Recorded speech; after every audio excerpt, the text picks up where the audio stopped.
Hey, welcome back. It's time for another edition of Living Hope, a weekly journey designed to provide hope, inspiration, and education for those living with pancreatic cancer, sharing the real-life stories of those really affected by this disease and how they really deal with it on a daily basis. And today, well, we're going to emphasize the education part of it, a little bit of hope and inspiration, with a man who's out trying to educate the world about this and advocate for its eradication. We've got with us Rick Pinson from the, and do I get this right, Pancreatic Cancer Action Network. Okay, all right, there we go. I always want to give it a different title here, Pancreatic Cancer Action Network. We had the founder with us, and you are what? You serve as their advocacy chair.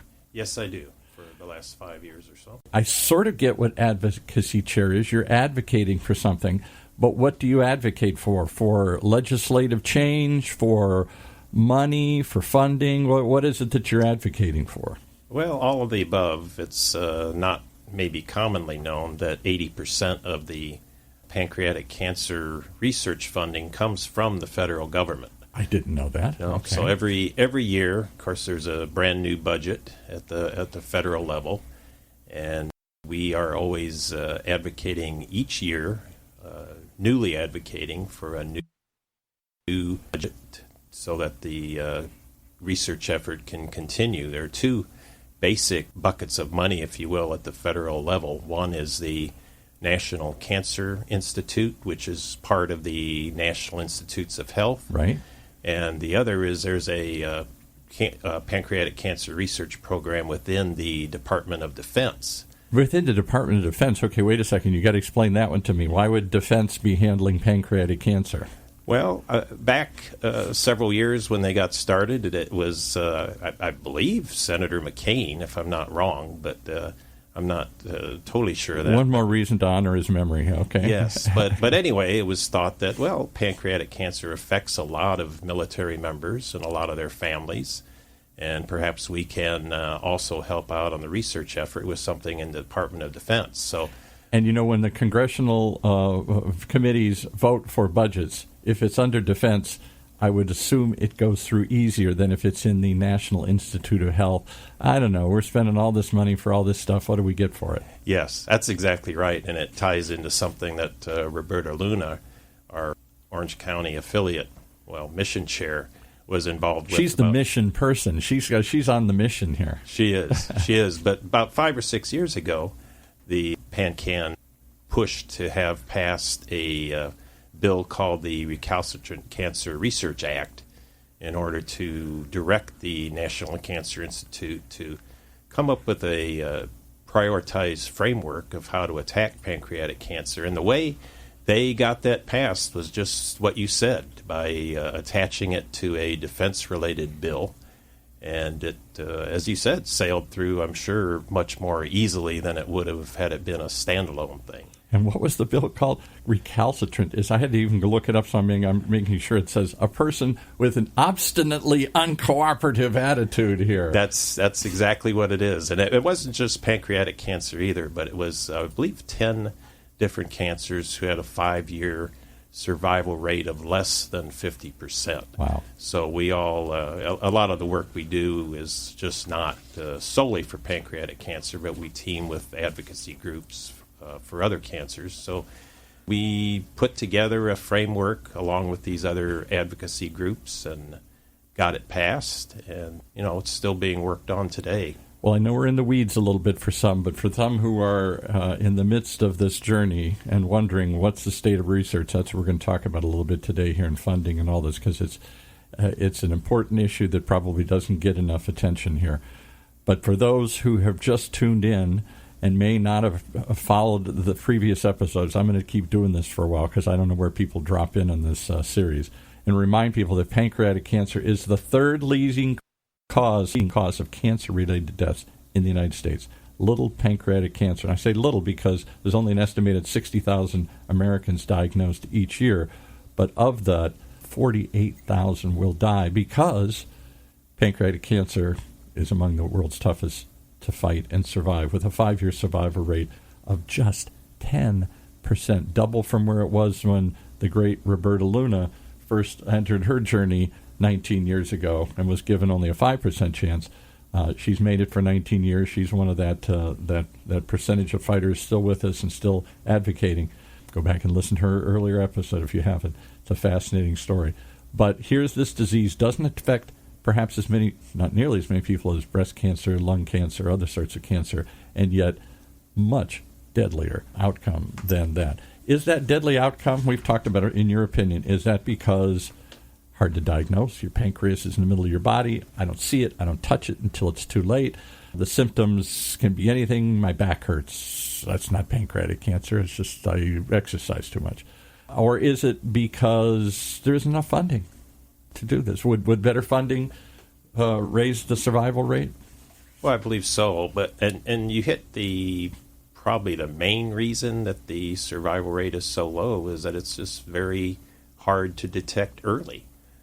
I know my own experience with losing my wife, Linda, to pancreatic cancer about 10 years ago was she had some vague symptoms for a long time, but, stomach ache, back pain. Those, right. Yeah, could be written off to anything, and there's no reason for you to run in and get a CT scan every time you have a stomach ache. So right. Typically before, when a symptom finally presents itself that's so severe that you need to go in and get it checked out, well, it often is already or they've checked the list on all the other things. Not this, not this, not this. Maybe it could be this. I doubt it, because that's probably not it, but maybe to be safe, we'll go look at this. Yeah, and checking off all those things off the list takes time, and it's time that you don't have. Since you opened the door, let's crack it open a little bit further. Obviously, you did lose your wife to pancreatic cancer 10 years ago. Give us a quick synopsis of that. How did you discover it? Was she an otherwise healthy person? How quickly did it take her life? How did you handle that? Walk us through that journey, short or long. Yeah, well, Linda was always very active. She was a marathon runner and going to the gym all the time, extremely active, extremely healthy. And it was just a bomb that was totally dropped on us New Year's Eve of 2009. Wow. We had gone out to a party, eating and drinking, whatever, and when we got home, she had some really quite severe stomach pains. So we rushed her over to the emergency room, of course not thinking she anything ate something, ulcer, something, right? Yeah, exactly. Something that would be quickly remedied, medication given, and in a few days this is going to go away. So then they were running tests, and it was just taking a long time for them to come back to us as to what might be wrong. And what's going on here? This should have been a pretty routine thing to catch. And along about 5 a.m. in the morning, doctor came in. Well, we want to run a CT scan. We've got some suspicions as to what might be going on here. Yikes. Okay. Still having no idea what that might mean. Right. A couple hours later, they come back with the results that, here's a clearly visible tumor, and it certainly looks to us like, you should check with an oncologist to be sure, but it certainly looks to us like she's got pancreatic cancer. That's like... I can hear the sigh in your voice. I can hear the sigh in the audience. Oh. A bomb is dropped on you in a holiday setting out of the blue. And you say the thing I keep hearing over and over again that disturbs me even more. I want to believe somehow like a little kid, if I stay healthy and exercise, these bad things will stay away from me. I look at those who have lung cancer and I say, well, hey, you smoked, didn't you? Well, I feel really bad for you, but you could have not smoked or something, right? Heart disease, were you eating bad, not exercising? You could have done something here.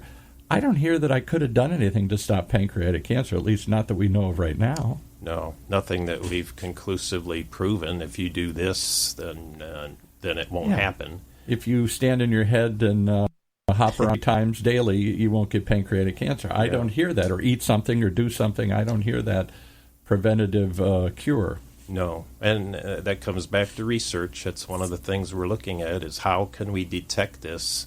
A, can we prevent it? That would be best. Right. But B, can we detect it early enough? Why can't we do a blood test, as other cancers can show up in the blood? Mm-hmm. Well, that's a major focus of our research. We haven't found that protein in the blood or anything that we can look at that's reliable. Yeah, because everybody goes now, particularly over a certain age. I'm over in my 60s, so recommended I go get a thing, and they test. That's how they see if I've got prostate cancer, if my PSA, whatever that is elevated. There are other sorts of cancers that I understand. I don't know what they are, but are detectable as well. They run kind of a generic scan. Not all cancers are detectable that way, but some are. But clearly this one is not.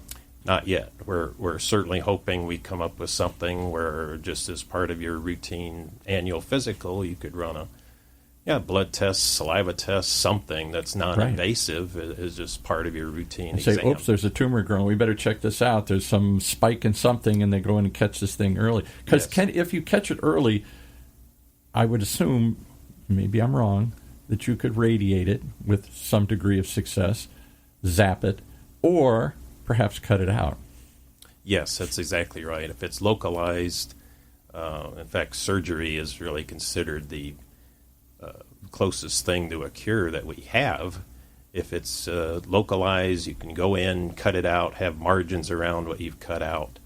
That's really But if it's grown too big and it's intertangled itself, tangled in, I guess, somehow, or at some point they become inoperable.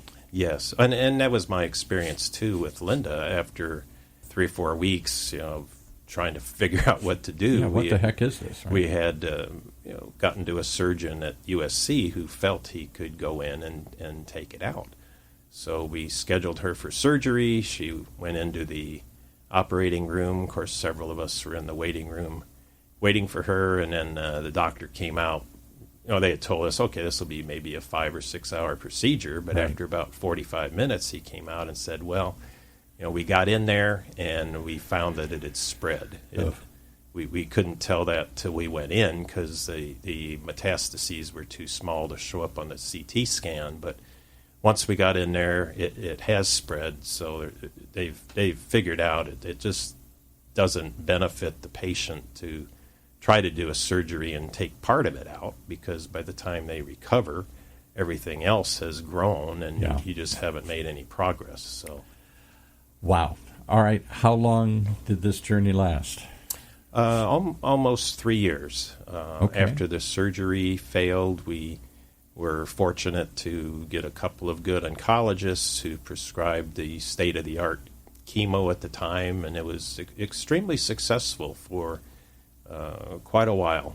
Any hope in targeting that? I read more and more. The future is I somehow inject it and it only goes to this one spot, as opposed to the old idea of chemo that a doctor once described to me as trying to remove a sliver with a sledgehammer. You sledgehammer the entire body trying to find that one little sliver of cancer. Oh, exactly. The one of the main focuses of our research now is looking at the genetic makeup and specific mutations that present on a cancer. Everybody, we use the umbrella term pancreatic cancer, but when you get right down into the genetic level, there are a lot of different mutations that might be involved. There isn't one pancreatic cancer. There's different types. Some are more aggressive, some are different. Yes, exactly. And we're finding that each type of mutation warrants a different type of treatment or a different type of chemo. Does it ever go into remission? Some cancers just magically stop growing and they don't know why, and then they restart or they never start? Or It does happen. I mean, I've read of stories like that, just miraculous remissions, and you really can't point to anything that you did or didn't do that caused it. I'm a Catholic, so I guess I'd go to Lourdes in France or something. Well, we did that. You did that? We did that. We got some holy water from Lourdes, and we tried everything. People may be smiling or rolling their eyes, but at that moment, what other choices do you have but to be unconventional and try anything and everything, right? Absolutely. I mean, why not? Right. Why not? Why make the decision yourself that something's not going to work without trying it? That doesn't make any sense at all. So we did do that. So in the end, it took her life. Yes. What was that 3-year period like? Ups and downs, hope, and then lack of hope, and it must have been stressful. I don't know. You tell us as much as you feel like sharing here, but I'm trying to pass this along to others who may be looking ahead and saying, what will the next few years be like here? Well, the first phase is very tough, and I'm sure everybody has this experience where, in our case, we're in some emergency room and we're told, oh, she's got pancreatic cancer. Okay, Right. what does that mean? Right. What's the prognosis? Of course, at the emergency room, they didn't really have any information. They don't that tell would you help. there. Yeah, they No. just say go talk to somebody. So then, we go home. Of course, then it's New Year's Day. Nothing's open. No doctors are open. Blah blah blah. So we've got the whole day to just kind of be in despair and think the worst. Right. And wow, is there anything we can do? In fact, I don't believe the first day we even called and talked to anybody about it, because they're going to have a bunch of questions for us, and we don't have any answers for them anyway. That would be the worst for me because my mind would run wild. Oh, well, it does. It does. Like, is she going to be gone next week? Today? How painful is it going to be? Yes. And you don't think of anything except the worst possible scenario. Right. Some people think, oh, no, they're always positive. My father was always positive. The glass is half empty for me. I'm always looking at the worst case scenario. Uh-huh. Well, and we got more to that after the first few days, and you get in a mode of calling around, research the internet, who can help, what are the possibilities, what can Does we the do? internet help or hurt? And I'll say this, I'll explain that before I let you answer here.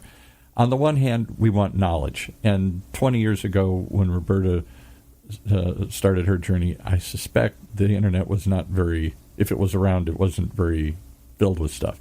On the other hand, you can get so many wild ideas, crazy theories, confusing, contradictory, maybe even ideas. It may not help. It may just confuse you.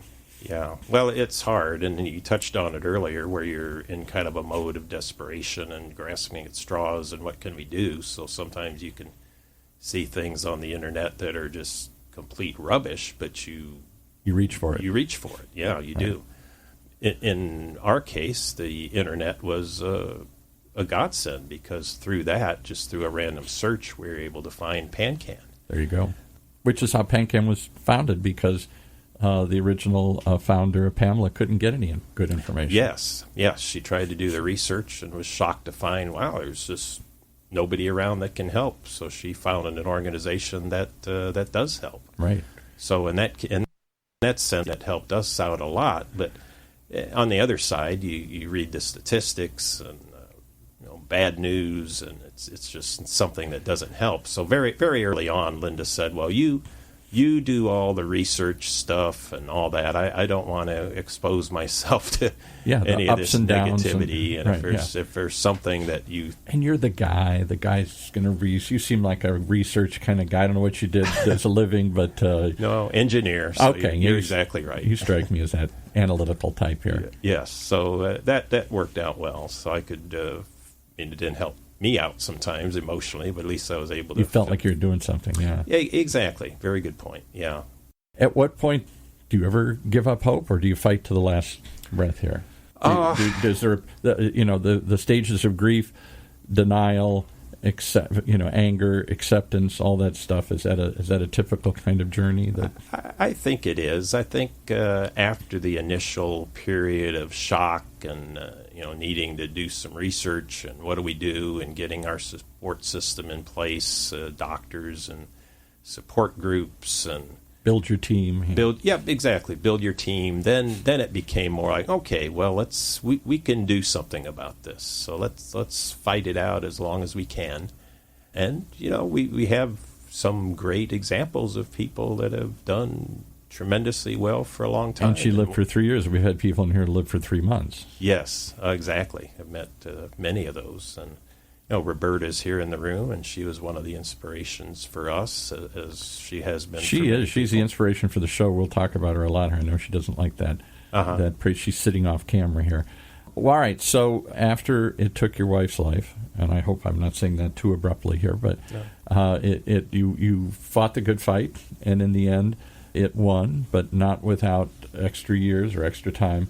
Mm-hmm. Why stay involved? This is the question I keep asking, because I'm not sure I would want to keep thinking about it anymore. I might just put it out of my mind. That was not a happy period, and I'm going to move on to something else. Good luck for everybody else fighting it, but I'm done. I did my. It's like going to the battle. I did my tour of duty, and I'm done. I started out like that, actually, after she passed, I've got to put this behind me, and I don't want to be reminded of anything that pulls me back to what we went through. But then, after sort of recovering from that, I felt that, that's not a good way to honor and remember Linda. I think that's the key. You feel a need. Those who have continued seem to do it out of a sense of purpose, honor, make some sense out of it, help others. There's a certain, feeling that comes over. Not everybody, and I certainly understand both sides of it. I'm not sure which one I hope not to be tested in that way. I'm not sure which it's like battle. You think you're going to be brave. I don't know. The bravest men run, the meekest men rise up and do incredible things. I don't know until you're put through that test how you respond. Like veterans, my father was a veteran of World War II. For many years, he didn't want to talk about it, touch it. My dad was the same. And then later on in life, he became more of an advocate and talking about somehow he, with enough time, he felt the need to talk about it. And do something about it. He volunteered things in museums and stuff. Well, I imagine when he felt that he could help others by telling his story and by pitching in and helping out, doing whatever, that was probably what he needed to Most of my years growing up, though, we all wanted to press him. World War II was the defining thing of my baby boom generation. We all eagerly wanted to hear. We watched combat on television. We wanted to hear. We watched 12 O'Clock High. We wanted to hear what it was like. He didn't want to talk about it at all. Yeah. Well, understandable. Yeah. I get that. And not only to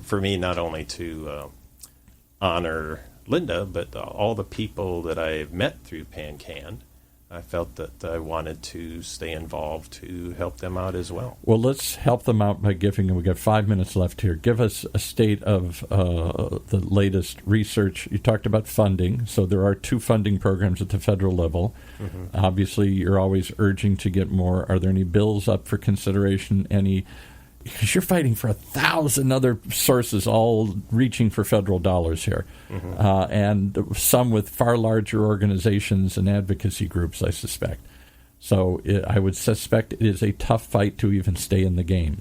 It is. We've been at it for, 25 years or so now. We've built up a very strong team of advocates, and I think where we've had our most success is by being face-to-face with the decision makers on just a regular, constant basis. Any shout-outs, local, state, federal level, people who have adopted this, who've lost somebody to pancreatic cancer or a survivor themselves? I don't know. Perhaps there's somebody who has taken this cause on and is a champion for it, or maybe not. Maybe you don't have that advocate yet. Well, two House members that have been, at least since I've been involved, our strongest supporters have been Representative Alan Lowenthal in Long Beach and Representative Mark Decano out in Riverside. Every year we have a number of legislative asks, just whatever we need. They're generally the first ones to sign on to that. They see, and any stories quickly on there, just something they thought and adopted, or do they have a personal connection to it in any way? Well, I think they've had family, friends involved with it. Usually there's some personal connection that gets you often, and you may not necessarily know about it, but that's often what... Something alerts them and they become an advocate for this. Yeah. They use their position. All right. So, and in terms of, federal dollars are being raised. Is there any other independent research going on? Are there drug companies? It doesn't seem like a drug could cure this. But well, I should also say beyond the federal money, that organizations like PanCan will also privately fund their own research grants. I said, 80% of the money comes from the federal government. That still means 20% comes from private sources. So I know every year PanCan raises money through their Purple Strides and other donor programs. And where does that money go? I guess everybody always wants to know. So I'm going to advocate and give money. Good for this. Is it those dollars that go to support research? Are there universities specializing in this? Are there places that are? Yes. Okay. Yes. So we'll have researchers send us proposals, and we have a board of made up of a number of medical specialists who will evaluate those proposals and decide which ones we can fund. And there are other organizations that do the same thing. So there's a strong backup to whatever the federal government is doing. And it's good to have that as a hedge. You know, if we ever hit a point in the federal government where they decide to cut the federal budget, you don't want to have anything. Seems doubtful in the short term. Seems doubtful. Yeah, I know they can keep printing money, I guess, forever. But you never want to put all your eggs in one basket. Having said that, any hope, anything interesting happening out there, just percolating along? Or, for example, Alzheimer's. They were in here the other day on another show. And there's some potential breakthrough where they think they might have found the protein or a protein that it could be an early indicator of Alzheimer's where there have been none. So it could be potentially hasn't been determined yet, but first some studies out suggesting it. Anything hopeful on the horizon here? Well, the genetic research I mentioned earlier, that's a big one, because if we can identify different targets for treatments and come up with more specialized treatments for each of those targets, then we get away from what we've always done historically, which is, okay, we've identified pancreatic cancer. We have maybe 2 or 3 drugs that we can just throw at it and hope something matches radiate up. The whole body and hope we get it here. Yeah, kind of the shotgun approach where we're just going to blast everything in sight and hope we hit something. But now we can move to a much more targeted, laser-like approach to treatment. Where is most of the fund? Are there any universities specializing in this? Any research centers you want to shout out? Johns Hopkins seems to come up periodically. Yes, well, that's a big one, and there are a number of them across the country, and I probably wouldn't start to list them because I would leave some out. Right. But another big focus of research is using our own immune system to fight cancer, because at least in the pancreatic cancer and probably other cancers, they mask themselves from being identified by our immune system. If we can remove that masking, then our immune system can recognize that there's a foreign invader in our body and attack it themselves. And then you're not worried about, with chemo or some external agent, you've always got side effects. Horrible side effects. Yeah. I know, but if you can get your own immune system to do the fighting, you eliminate that. So what would you tell people as we wrap up here? You're the advocacy hope, or you're the advocacy giving people hope. You're on the forefront. You're on the front lines fighting the battle to get funding, to find research, and to keep it front and center on people's mind. Partly to raise money, partly to raise awareness, and partly to move the needle, move the ball down the field. We'll use some sports analogies here. You're the one that keeps pushing it, you and others like you. Give us a current state of advocacy. We're behind the curve. We're ahead of the curve. We can always use more, but I don't know. We can always use more. I know in the last 5 or 6 years, it seems like we've developed more of a bipartisan team that supports this funding. That's a phenomenal step in itself there, yeah. In a world where two sides don't agree on anything anymore. Exactly. So the message is there is hope. We're heading in the right direction. Just the statistic you mentioned earlier, where we've doubled the survival rate from 5 to 10% in the last several years. I mean, it's still a small number, but when you think about it as well, we doubled it. And if we double it again, three more times, we'll pretty much be there. What would you tell to somebody who's living this right now? What's your takeaway? Certainly go to places like PanCan. There's support. There's information. Tune into the show. We'll come back over and over again. But beyond that, what's your quick tip, thought? Quick tip is always have hope. Be realistic. In fact, when I was in a support group early on, the gentleman that was in there gave me a tip that I've always remembered is don't have false hope, but don't have false hopelessness either. So be realistic. Don't be Pollyanna. But a lot of people do extremely well for a long period of time with this. So and you just do everything know. you can. You just don't know. You just don't know. Well, you do know. You know a lot. We appreciate you coming in. We hope you'll come back with some updates along the way, and I hope we can get some actual researchers on the phone or in here to talk about what they're doing or what the hope is for finding a cure or better treatment programs or early detection programs. Lots of areas we can look for hope here, and we hope to bring you updates on all that along this journey. Thank you so much for joining us.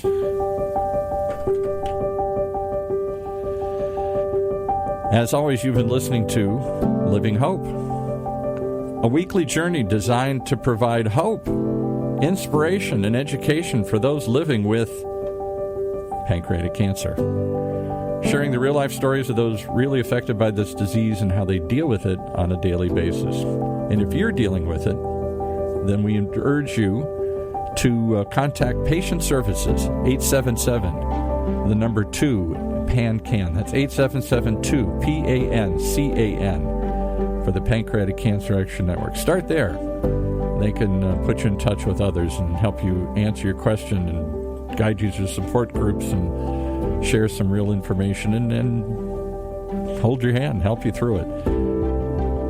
Beyond that, if you'd like to share your story, if you know somebody who would, we're always looking for stories. That's what this is all about. This is not a solo journey. There are many around us it affects, and there are many been before that are happy to help guide the way. Contact us here at OC Talk Radio. So thanks for listening for all of us here at OC Talk Radio, Orange County's community radio station, streaming live from University of California's Beale Applied Innovation Center. Thanks for listening. We'll see you next Thursday.